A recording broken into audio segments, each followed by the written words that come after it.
Welcome to Radha kitchen. పప్పు పాయసం చేస్తున్నా ప్రసాదానికి. అలా ఇప్పుడు కొంచెం వీటిని వేడి చేసుకోవాలి.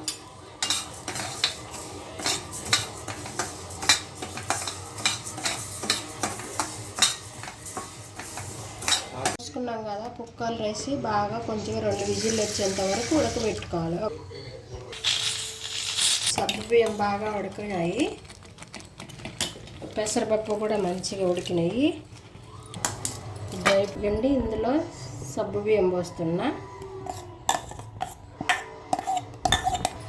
ఇగో కప్పున్నర తీసుకున్నా. బెల్లం వేసేస్తున్నా. కొంచెం బెల్లం కరిగేంత వరకు ఉడకబెట్టుకోవాలా. డ్రై ఫ్రూట్స్ చెప్తున్నా.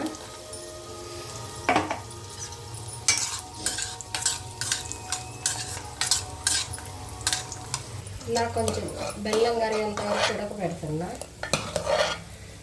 రెడీ అయిందండి.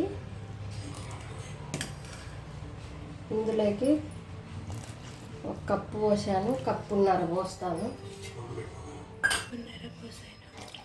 కప్పున్నర పాలు పోసాను. చేసుకుంటున్నాను. రెడీ అయిపోయింది. దేవుడికి ప్రసాదం చేశాను. చాలా బాగుంటుంది పెసరపప్పు పరమాన్నం. బాయ్.